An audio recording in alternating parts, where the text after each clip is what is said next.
Hello every one. ഇന്നൊരു tasty chicken ബിരിയാണിയുടെ റെസിപ്പിയാണ് നോക്കുന്നത്.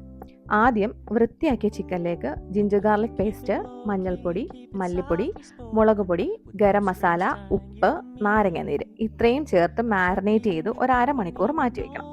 ഇതിന് ശേഷം ഒരു പാനിൽ എണ്ണ ചൂടായി വരുമ്പോൾ കനം കുറച്ച് നീളത്തിൽ അരിഞ്ഞ ഉള്ളി ഇട്ട് വഴറ്റി ഇതൊരു ബ്രൗൺ കളറിൽ ക്രിസ്പി ആയിട്ട് വരുമ്പോൾ നമുക്കെടുത്ത് മാറ്റി വെക്കാം. പിന്നെ ഇതേ എണ്ണയിൽ തന്നെ നമുക്ക് കാഷ്യൂനട്ടും കിസ്മിസും ഫ്രൈ ആക്കി എടുക്കാം.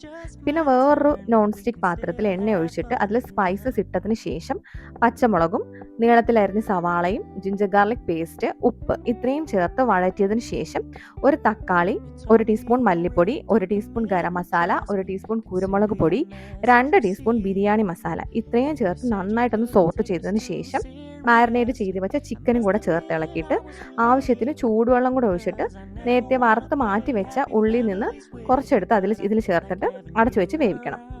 ഇനി നമ്മൾ ബിരിയാണി റൈസ് തയ്യാറാക്കാനായിട്ട് ഇവിടെ ബസ്മതി റൈസാണ് എടുത്തിട്ടുള്ളത്.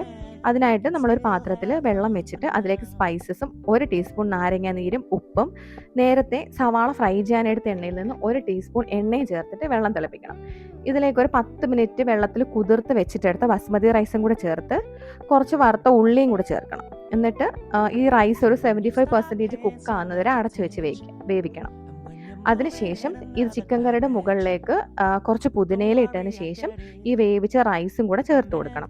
പിന്നെ ഇതിനൊരു മഞ്ഞ നിറം കിട്ടുന്നതിനായിട്ട് കുറച്ച് മഞ്ഞൾപ്പൊടി വെള്ളത്തിൽ കലക്കിയത് ഒഴിച്ചു കൊടുക്കുന്നുണ്ട്. എന്നിട്ട് ഫ്രൈ ചെയ്ത് വെച്ച സവാളയും കാഷ്യൂനട്ടും കിസ്മിസും ഇതിൻ്റെ മുകളിലേക്ക് വിതറി കൊടുത്തിട്ട് അല്പം നെയ്യും കൂടെ ഒഴിച്ചു കൊടുക്കുന്നുണ്ട്. എന്നിട്ട് അടച്ചു വെച്ച് ഒരു 5 മിനിറ്റ് ലോ ഫ്ലെയിമിൽ കുക്ക് ചെയ്താൽ ബിരിയാണി റെഡിയായി. അപ്പോൾ ഈ വീഡിയോ ഇഷ്ടപ്പെട്ടാൽ ലൈക്ക് ചെയ്യാനും ചാനൽ സബ്സ്ക്രൈബ് ചെയ്യാനും മറക്കല്ലേ.